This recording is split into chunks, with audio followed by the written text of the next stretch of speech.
Свет выключен. Свет выключен. Сейчас мы фотки сделаем, а потом...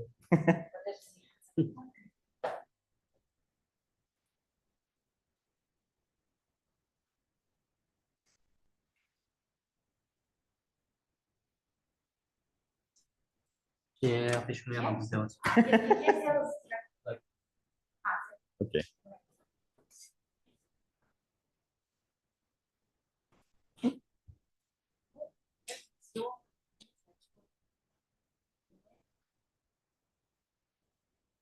Окей. Perfect English. Yeah.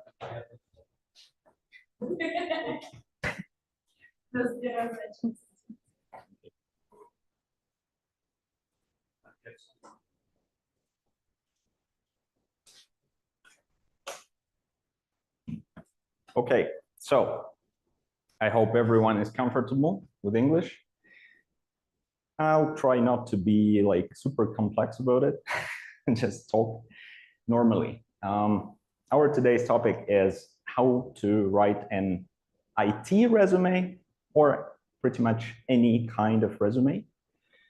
Well, first of all, like, why me? Who I am and what I'm doing here. My name is Dmitrий Ovchinnikov. I'm 35 years old and I have been teaching English for about roughly like 15 or 16 years. I've also been working as a translator and interpreter. And it so happened that I've been working with several IT companies in Karaganda, like teaching English, translating stuff, translating resumes, preparing people for tech interviews, preparing people for behavioral interviews. So I've worked with WooPay, Gexabyte, CastDev, Simple Code, still working with a couple of them. Well, that's why I thought that I actually have quite enough experience and practice to provide like best summary of what I've encountered in my teaching and translating career.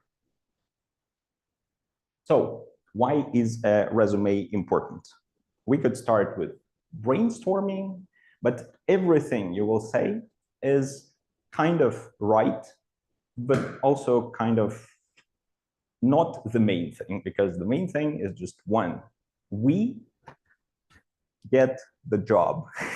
Like, I mean, if we have a good resume, we go further to the interviews, and then we have the chance to land a job. So normally, it's like, yeah, we can list experiences, skills, showcase our cool sides, just sell ourselves. The point is just one: we want this job. That's why we need a good resume. Probably many of you have heard both terms, CV and resume. Is there any difference between them?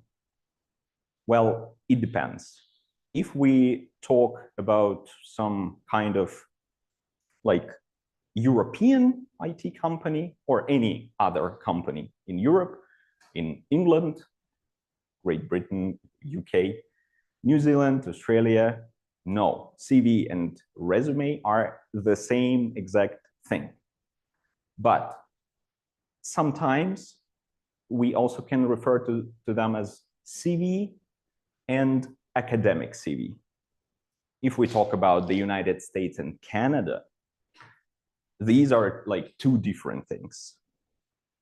Why? Because CV just shows your complete way of professional growth, starting with education, all kinds of courses, everything like in detail. And what we can see here is that it has no maximum length. Like you can literally make a 10-page CV, especially if you are pursuing academic career. For example, like studying, getting your PhD or whatever. So mostly it's used in like academic search field. Something went wrong. Then we have detailed overview of everything. We just put all we have and all we know into this. While resume is a dynamic thing, which we use to sell specific skills and relevant knowledge. So for example, you don't need to mention all your career steps if at some point of time you just changed careers.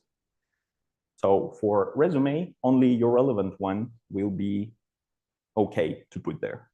Like nobody is interested in your student jobs or whatever if you want to get a job. From now on, we are going to be referring to it just as resume. Although keep in mind that it depends on the country, and sometimes if you're asked for a CV, that's exactly the same thing. So here you can see the big pile of paper filled with words. That's a CV in the United States, and resume is some kind of short and tailored specifically for your purpose. That's it. Now, the main part, what to put on a resume. How many elements we need to get there. Not many, to be honest, but again, it depends. We can see that there are like 5 main things we should put on a resume. Contact information, summary, work experience, skills, education. And we are going to look through them step by step, each of them. But also we have these minor ones, and it really depends. Sometimes you might want to put them on the list. And sometimes you don't really need to. For example, well, probably it is always a good idea to put your language skills. But again, if you're writing a resume in English, probably English of a decent level will be enough to show in your languages. Sometimes it's cool to specify some other languages you speak. But again, you need to make sure that they are relevant for the job you're trying to get. Normally, back in the day, I remember personally that like 10 years ago, a lot of people put hobbies and interests on their resume. Times were different. We had to work in one office with people. We needed to communicate with them directly. And for example, an HR manager could look at a resume and think, this guy or like this girl would be a nice adding to our team because he or she likes same things. Now, it's not really important because a lot of people are working online, especially if we are seeking to land a job with filing a resume in English, probably means we're not going to relocate soon, but we want this job anyway. Nobody is interested in your hobbies in this case. Yep, sure. So then like personal projects, certifications, kind of okay, but you can always put your certifications, relevant ones, in your education part. And also like personal projects, if they're relevant, it's okay. But well, if you made projects other than the job you're looking for, then well, it's up to you, but that's not really useful information. So let's dive into more detail about all of these. Contact information. We can see a bullet list. Well, it's pretty obvious, but so full name, not like in Russian-speaking countries, we often do it like last name, first name. But in English, usually no, just first name, last name, it's okay. You don't also need to write your patronymic, obviously, in an English resume because nobody will actually use it. Then professional title. a title is a good way to match the job you're looking for. For example, if a company has a vacancy for like a front-end developer or a QA engineer, please specify that you are one, because otherwise, like, or you can be more vague, like IT specialist, computer scientist, or whatever, but be sure not to like specify something that is not relevant. Again, location. Use your common sense. I mean, if you're applying for a job in the same city you're living, that's not always necessary, but for international companies, it's always a good thing to know. Professional email address. Like, I mean, now it's common, but like 10 or 15 years ago, again, you could see a lot of resumes with email addresses created back in the school days that are like super funny when you're 13, but really unprofessional when you're older. So then, phone number. Nowadays, we have several numbers usually, and some of us may still be using landline and several mobile numbers, but you don't need to actually put all of these. Just pick one. It will make it easier for the HR manager to just contact you and not just thinking like, where should I get this guide? Should I try this phone or that phone? Just one where you can be easily reached. That's okay. And links. Normally, LinkedIn, maybe GitHub. You don't need to put your like VK page or Instagram page or whatever. Just showcase yourself professionally, and that's it. Don'ts. Date of birth, you can see here, but again, it depends. If, for example, for some reason, a vacancy clearly specifies we need a person of this age, then it's a good idea to show it.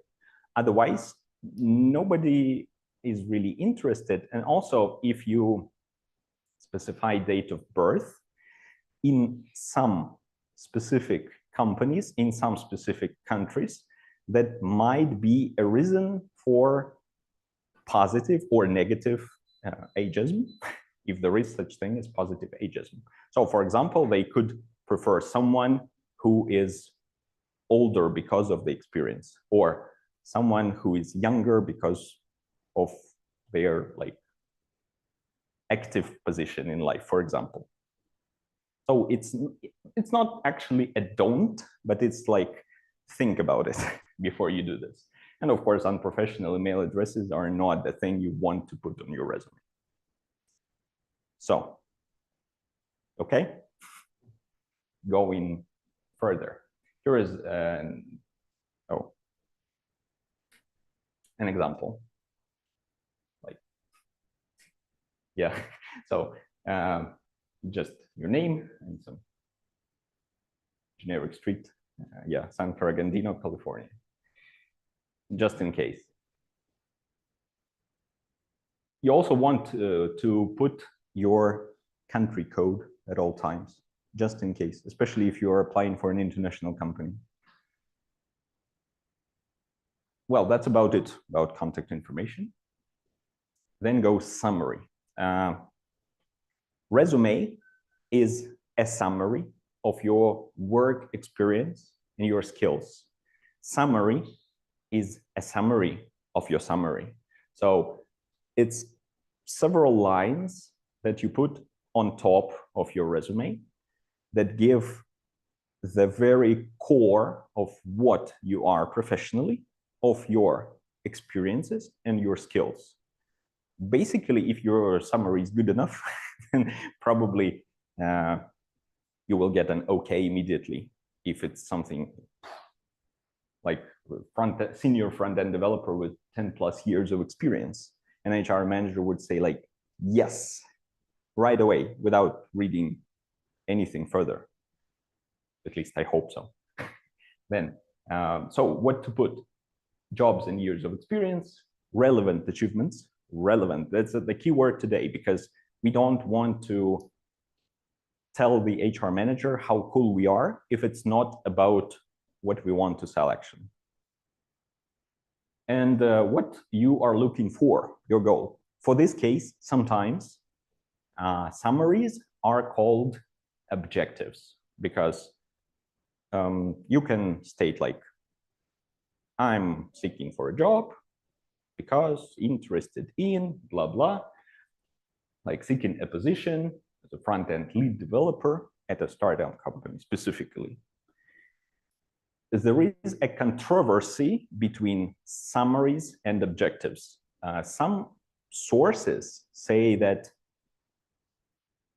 well, it's kind of biased, because if you just want to get a job and you're like not the best professional that there is, or you lack experience, for example, then you might want to go with objective, like what is your goal of this resume?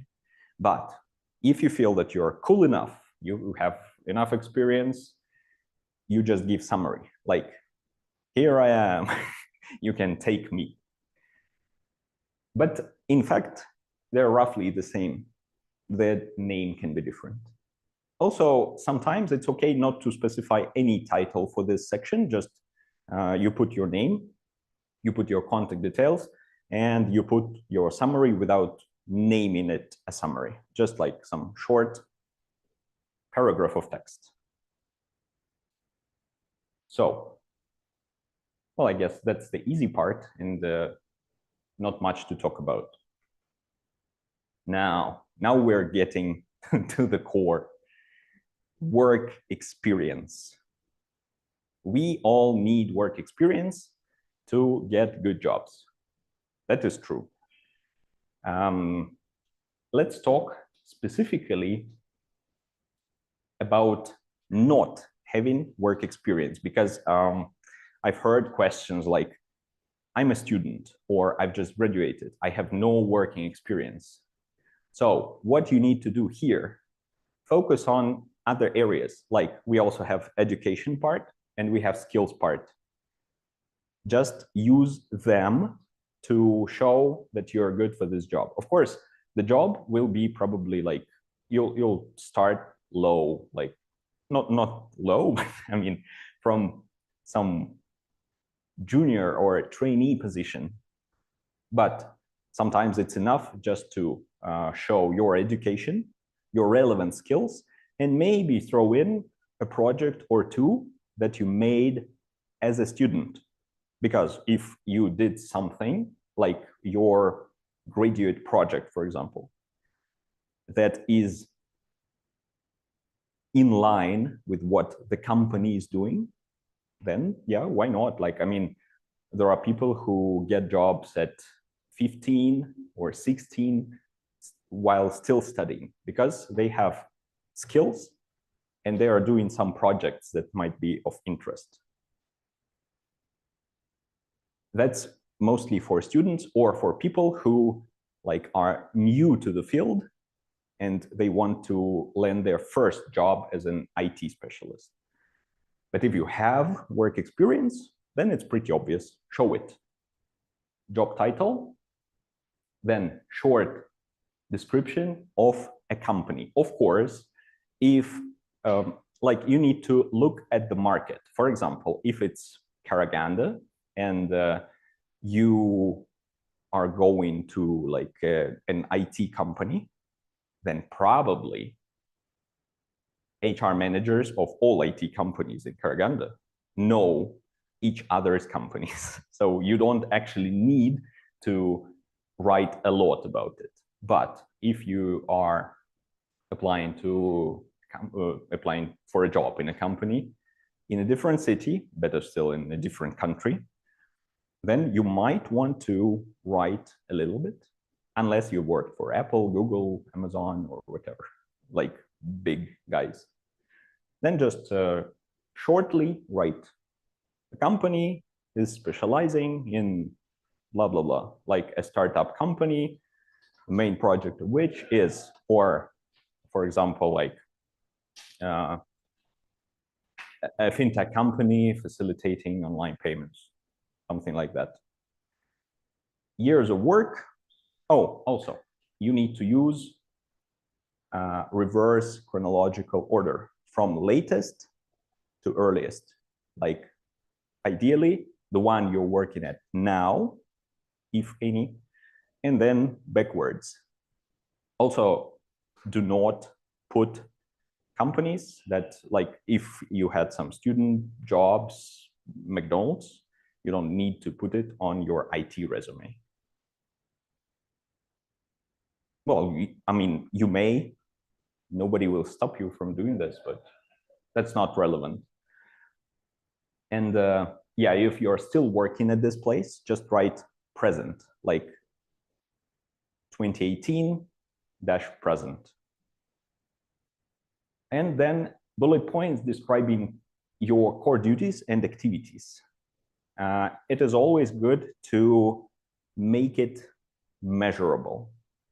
Instead of saying, I made, I did, I used, be more specific. About grammar, I'm an English teacher in the first place. So third person past simple.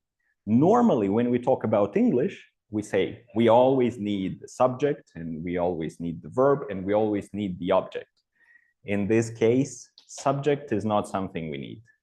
Just put implemented, measured, trained, without I. It's all about you. We know it's I. Just drop it. And yeah, numbers and percentages. Increased by 40%, or finished a project in 2 weeks instead of 2 months. Something you can feel, something you can count, something you can rely on. Like it's not just like I went to work for 2 years and I did something and then, yeah, I'm looking for a job. That's not going to work probably. Do not use I, and begin sentences with action verbs. Again, we will have some, well, first example, increased, decreased, monitored, trained, blah, blah, blah, you name it. Also, you can see percentages, you can see 0% downtime. 0 is a measurable thing also. And in this case, it's a very important one. So, yeah, like months is enough, of course. If the date when you started the job is of significance for you, you may put it, but it's not really necessary. I remember it was Thursday, the 1st of May, and I started working in this beautiful company.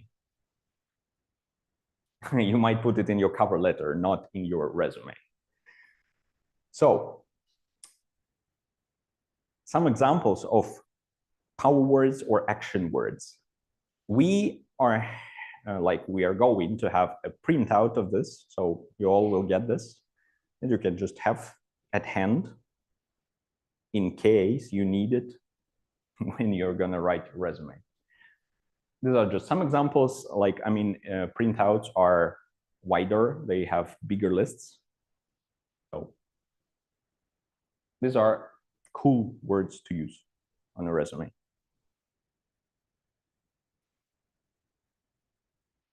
Well, that's what we talk about when we mention work experience. What comes next? Skills.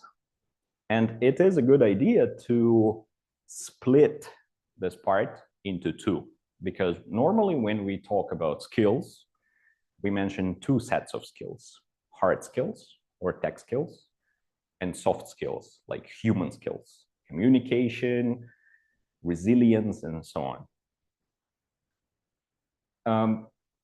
The bluish font is examples because, well, there is not much to talk about examples and skills. You all know what they are.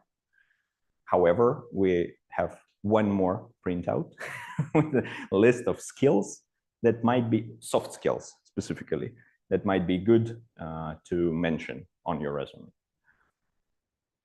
Well, tech skills, soft skills, personal attributes like leadership, strategic management, time management, like ability to work in a team, blah, blah, blah. What we used to say, like stress resistance. Every other resume back in the day used to have stress resistance, and also like easy learning. It's like, yeah, I can sit at work for a long time and I know nothing, basically. So, but I want this job, so I want to learn and I want to to do something despite the stress, because I really need this job. Also, tailor your skills to fit the job you want to get. You don't want to, like, you must be the best, I don't know, electric guitar player in the city. That's a cool skill, not necessary for a job. However, sometimes it might be handy to mention something directly not relevant. For example, if you are a software developer, you can put something like studied like 3D design, for example. Well, at least they are somewhere around, like near, not far from each other. Well, that's it. I hope there are no questions about skills. We have one set, two set, like second one. And you can, and you probably should, split them on your resume. So we have a column of hard skills and a column of soft skills. Then, education. I don't know if it's clearly visible, but from here on, the font is like grayish, which means these are not mandatory, but sometimes are a good idea.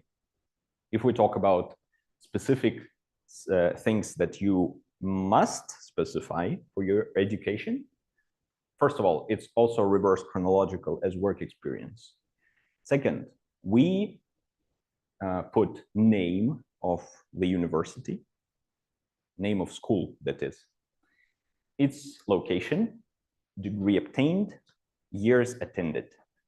If you are still studying, it's okay, because you can just write your graduation year, even if it comes in the future. Like graduating next year is a perfectly valid point. Like I'm still studying, I know when I finish my studies, and from that moment on, I will be a full-fledged professional in my sphere. So why not? You can specify field of study. Although we have already mentioned your occupation in summary, we've mentioned your work experience, we've mentioned your skills.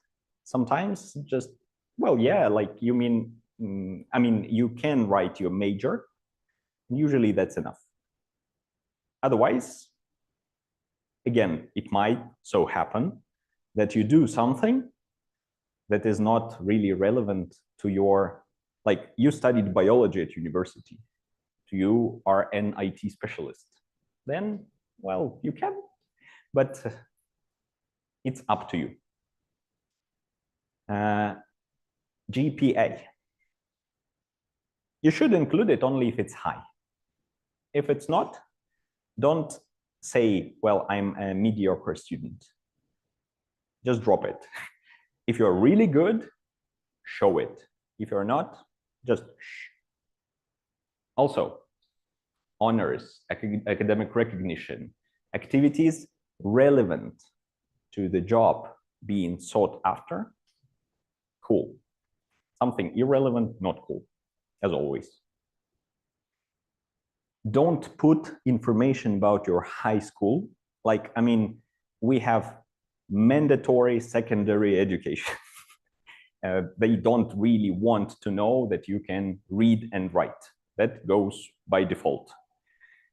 If you studied anywhere higher than high school, like vocational institution, college, university. Forget about high school. We all did that. We've all been there. Doesn't help. However, if you are like first year student, you can show it, but add something that might help you with that. For example, some extracurricular projects, again, relevant to the field. Maybe you participated in the Olympiad in computer science. Then it's okay.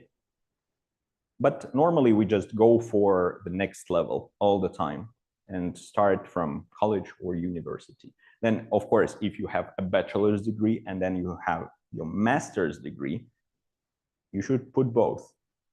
Even in, like if you're a PhD, don't forget about your bachelor degree as well, because it's the major that matters, it's the university that matters, and so on. No high school. Examples. Nothing special, nothing fancy. You can see that the formatting can be slightly different. You can see that, well, there is GPA and there is no GPA. Probably they were not the best students out there, but they still are probably pretty good in what they're doing. So, well, that's pretty much on what we write. And now let's talk about how to write. Because now we have this 5 core elements and some more that are not mandatory, but might be a good thing. First of all, is everyone following? Is everything fine? I hope so. Let's talk about formatting, and that's a lot of things to consider. Keep your resume 1 page long. If you have a huge list of achievements, experience, and skills, and you have been working for 25 years as a senior developer at Apple, 2 pages. 3 tops, but probably not. Just choose the things that are the coolest and show them. Well, I mean, if you write in your summary that you are an Apple developer with 25 years experience, I guess you could just mention your soft skills, and that's enough, because otherwise people will think that you are a jerk if you have such experience and looking for a job. Then font. It says 11 or 12, but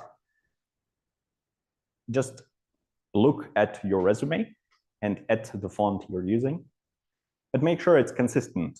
Like, don't like jump from 10 to 16 throughout your resume. Just pick one font, pick one font size, and stick to it till the end. So it says, look at the font though, like, yeah. And pick a professional one, no Comic Sans. Well, again, there are 2 good options, okay-ish options to use Comic Sans. One is that your experience is immense and you're sure you're so cool, even Comic Sans won't make them reject you. That's one. Second, you don't need the job. Then you can use Comic Sans, it's okay. Standard fonts like Arial, Times New Roman, Calibri are okay. If you want to look fancy, I mean, in a good way, buy Helvetica. If not, just stick with standard ones. Use standard and legible resume sections, the ones we talked about. Summary, work experience, skills, education, like not work history or story of my life, or my way, or my professional path. No. Because, well, it should be like kind of standardized so that when HR manager looks at your resume, they won't go like, That's a book, not a resume. I will read it after work, not in my job. And bullet points. Bullet points, as you can see, are always a good idea. So keep it reader friendly, because HR manager is doing their job. What you want to do is like not to scare them away by the immensity of your creativity. Just want them to read this and give you the job. That's it. Be consistent. Oh, this is a good point if we talk about translating using machine translation.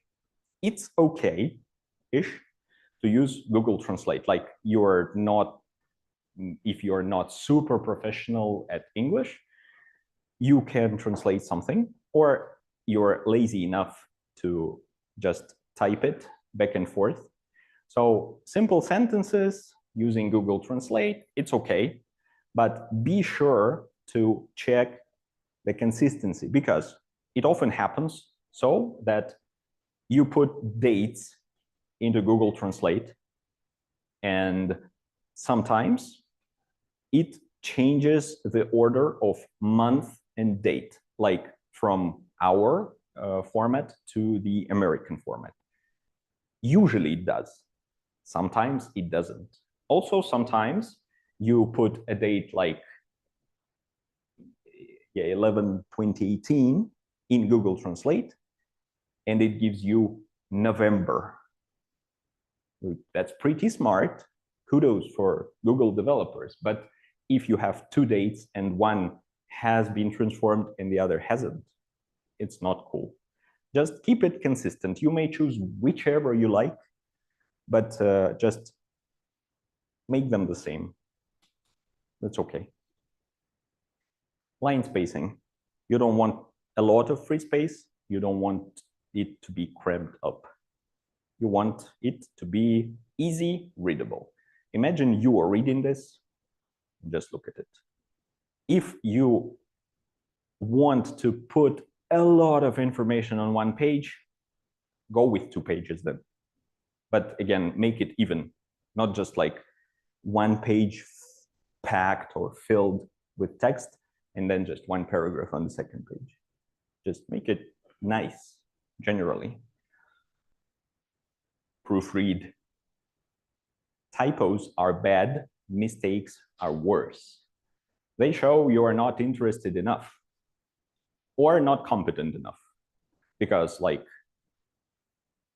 for example, at some point of time, you probably might want to write code and they read your resume and they see mistakes. Like, no, we don't want someone who makes mistakes in what they are writing, basically. And it's also, it's manners, just proofread. Always save your resume as a PDF file, especially if you bought Helvetica. Some of them don't have it probably.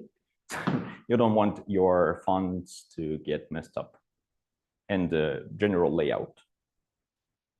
What not to do? Again, no JPEG or PNG, no typos, no sloppy writing, like mistakes, omissions, no like omitted commas and so on. No fancy fonts like monotype, no silly fonts like Comic Sans. Just keep it professional. You are selling your professional skills. It is okay to use unusual fonts, though, if you're applying for a job as a designer. It might be okay, because sometimes you probably want to show your creativity. But again, study the company. If they are okay with that, it's a good idea. If they are not okay, it's definitely not. So, well, now we know what to write, we know how to write. And well, because I've been working with several IT companies, I got genuinely interested in what people think about it. I asked a couple of HR managers and I asked a couple of developers or QA engineers to see two different points of view.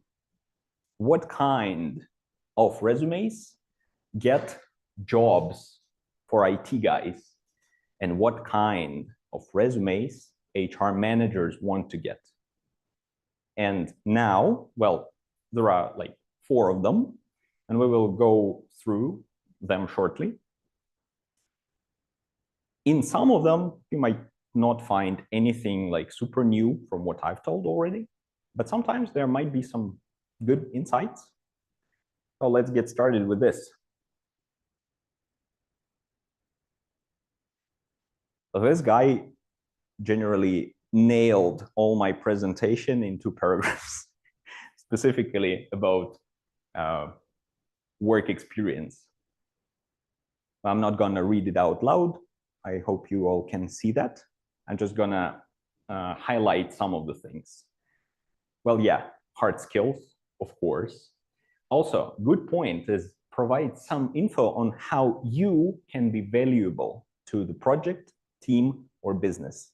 Some specific numbers, some specific skills that are tailored for this particular company, or better, for this particular team or project, like on a smaller scale.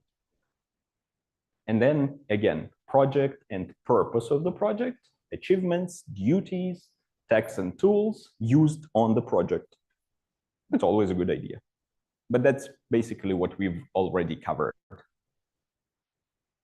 Also, numbers and roles.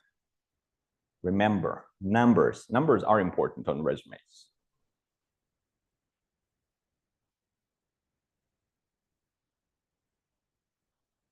Oh, that's a recommendation from automation QA engineer.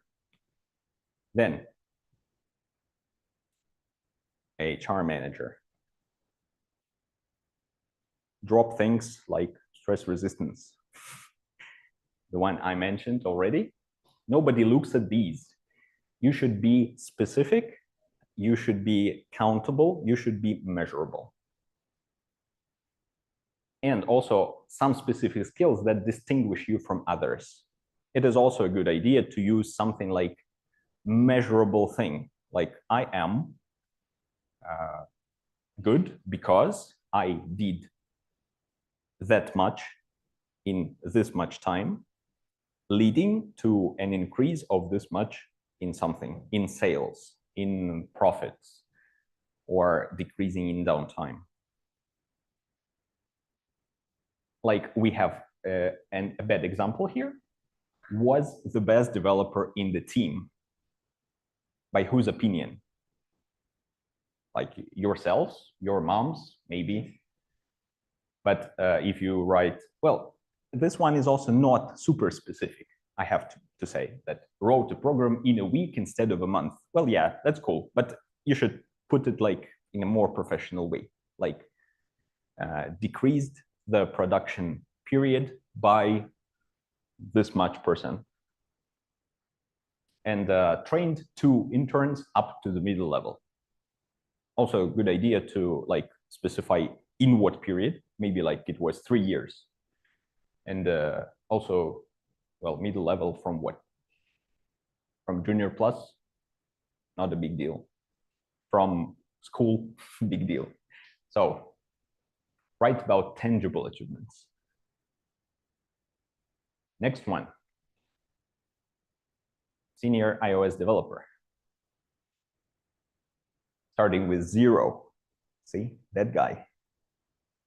First of all, consult an English-speaking professional, very much so. If you are not sure about your English level, do so. If you are sure about your English level, do so twice, because like you can be pretty confident about your English, but there are subtleties that you might omit or miss or drop.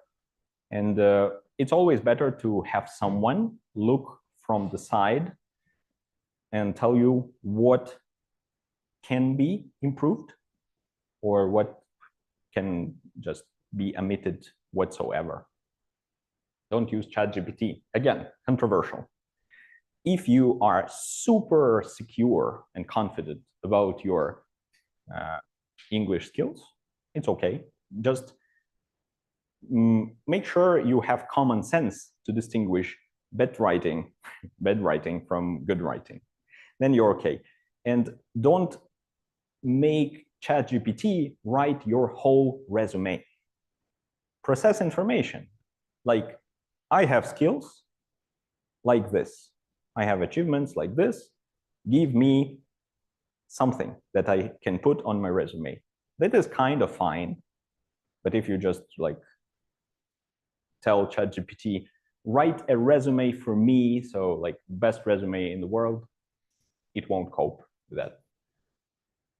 Do not use Canva and cheesy templates. Pure, simple black text, white page, better than these. Agreed. Well, if you have just a perfect sense of style, then you can go for it. Again, that's your responsibility. If not, white page, black text always works. If not Comic Sans. And don't just use keywords, use some phrases. Well, that's what we've been talking about for like 25 minutes now. Count your achievements.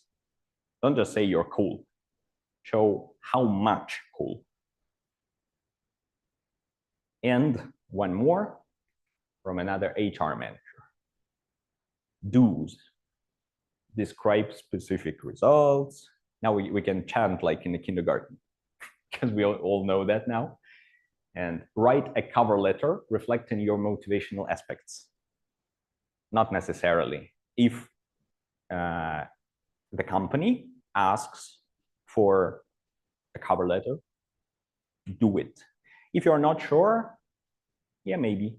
If you think your resume is enough, just send it, and that's it. One-page resumes are straight fire, the best there is. If you're super experienced, 2 pages. Don'ts. You don't have an officially looking smart photo, then just don't use a photo at all. We didn't talk about photos really, because again, it depends on the country, it depends on the company. Just do research. Like if you're applying for a company in a specific country, Google typical resumes for this country, and you will see whether they have pictures or not. If they have one, use one. If they don't. But be sure it's professional. Otherwise, do not put any. And it's okay to exaggerate and sugarcoat, but don't add any straight, dead, false information that can be checked. For example, if you write about your achievements and you write that you like decreased the production cycle time by 15%, you can write 20%. Like it's not that big, but it's a difference. And also, they probably are not going to call your employer and ask. But if you write like, I can do whatever in like decrease by 100% in a month, of course not. You cannot do this. So yeah, like that's a recommendation from HR manager. Lie, but not much.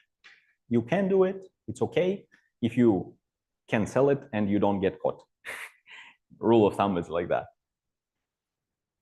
Otherwise, any false information writing about programming languages you don't actually know, about software you haven't actually used, no. And that's, well, pretty much it. So if we recap, use all these basic elements with really good formatting lines. And well, according to these, just use common sense and your feelings and your experiences. These are different people from different spheres, like, I mean, from one field of work, but from different companies and different approaches. And things that one people consider okay, others just say that's a no-no. So that's it, I guess.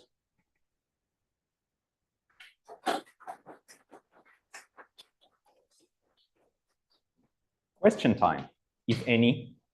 I think it was. If you have a question, raise your hand. И Yeah. если что, можно на русском.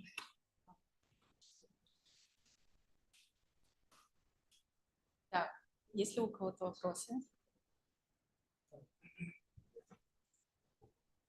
Можно на русском? Yeah, you can, but I will reply in English if it's okay. Dmitry, thanks a lot for this amazing Thank presentation. you. Yeah, I really liked it, and I think I'll take away something from your from what you taught us today. Okay. My question is this one. Let's say I'm good at I will list out certain skills in my resume. Okay. And let's say I'm good at with Photoshop to a certain level. Should I reflect this certain level in my resume? Let's say I'm good at with Photoshop to like 3 out of 5. Should I indicate this information in the resume, or just leave the Photoshop alone and that's it? Okay, so first of all, disclaimer, I'm not an IT specialist, nor am I an HR manager. But from what I've processed, there are actually 2 types of resumes. It's either just a list of skills, and in this case, you don't want to like make the text bigger and longer by adding some extra stuff. You just list skills. But also, well, if you like Google IT resume, you can see fancy outlays or layouts in this case, where there are kind of like scales for skills. So you should be consistent. If you use scales for skills, you should use them for all of them. If you use them for none, use them for none. So if you think it's important, like I know Photoshop, but I'm not super good at it, but I'm brilliant at something else, then you could put like something else, 5 out of 5, Photoshop like 3 out of 5. Otherwise, just list the technologies. I think that that's the case. At least that's what I've seen. So Thanks. That's it. My second question is, should I indicate, let's say, provide the contact information of my previous employers in the resume? If we talk about the CV, like, I mean, American CV or what is academic CV, then usually, yes, you need references. Otherwise, usually it is specified in the vacancy, like references required, then yes, otherwise, no. Thanks. And my last question. You've mentioned that a picture or a photo is not a must, but would that add up to the HR manager or the supervisor who's in charge of making the decision on whether to hire you or not, if you have a picture or not? I mean, I don't know, like there are millions of HR managers and they have their own judgment, but I think that, well, I mean, refer to the country in general, because in some countries it's okay not to put photos. In some countries it's okay to put one. And just, well, I mean, if it is a good professionally made photo, that won't spoil anything. That's it. all right, thanks. You're welcome. Хорошо, у меня есть парочка вопросов. Во-первых, это сейчас у меня их несколько здесь. Okay. Как часто спрашивают резюме или CV-шки в компаниях? Может быть, вы заметили, в какие-то компании просят именно резюме, в какие-то компании CV-шки. На что лучше, как вы думаете, настраиваться? No, I mean, И if we talk делать. about this, like to get a job, then it's the To same get a thing. job? Ага, хорошо. I mean, if you are in the United States or Мгм. Canada, Мгм. and Это the yes, same. no, in the United States and Canada, these are different things. Ah, In Europe, however, one Uh-huh. company may say that they want a resume from you, and the other company say that they want a CV from you, and they mean exactly the same thing. Мгм. So Поняла. CV is for studying Ага. mostly. Всё, хорошо.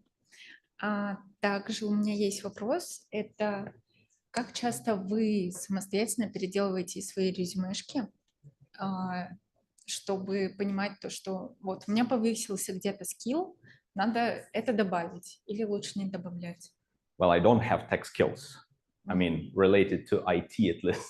That's why I don't do this. But for people who I like advise, I consult, usually when they want to apply for a new job, every time they like write something, and then we go through it like to see if we need to like brush up on something or to correct something or to like put it in a different way.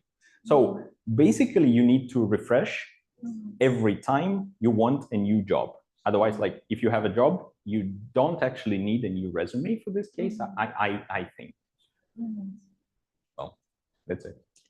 Так, последнее, мальчики, можете, пожалуйста, потише общаться? Мне безумно некомфортно. Возможно, и остальным также. Спасибо. Okay. Так, и насчет сопроводительного письма. Я, возможно, не успела побывать на этом моменте, но стоит ли составлять сопроводительное письмо и о чем там стоит писать? Again, it depends on the company and on the vacancy. Ага. Usually, normally, most of the people, I think, they just provide resumes without a cover letter. However, some companies may require them.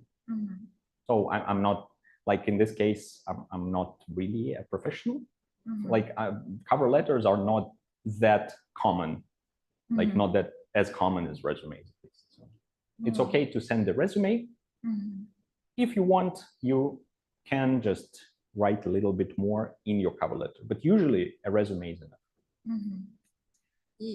И вот теперь последний вопрос. Помогаете ли вы делать резюмешки или cover letter для того, чтобы потом впоследствии подавать на какую-либо вакансию?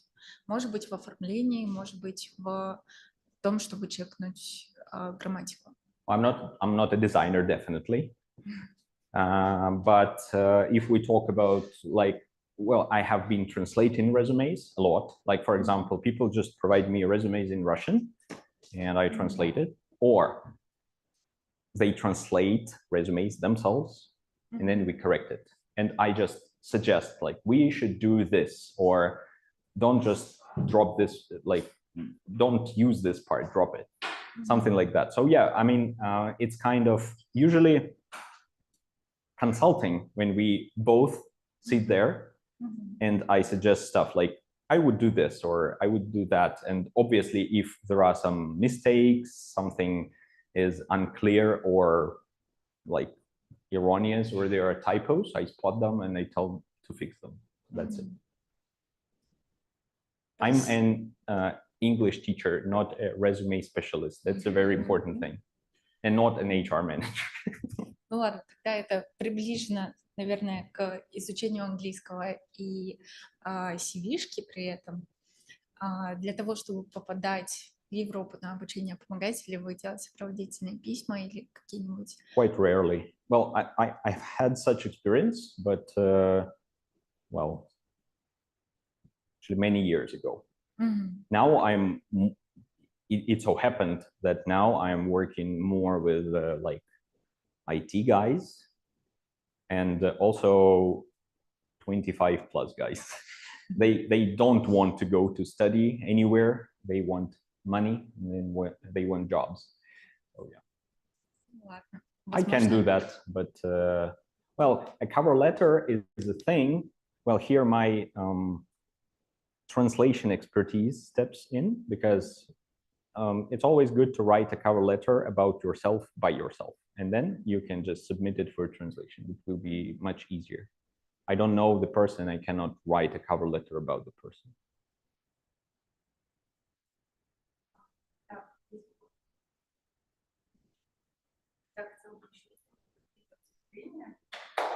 Thank you, thank you.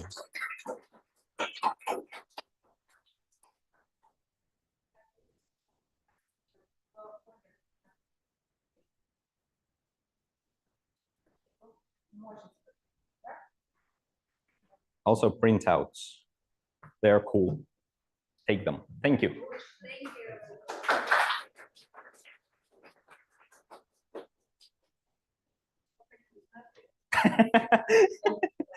Oh no, that's a bummer.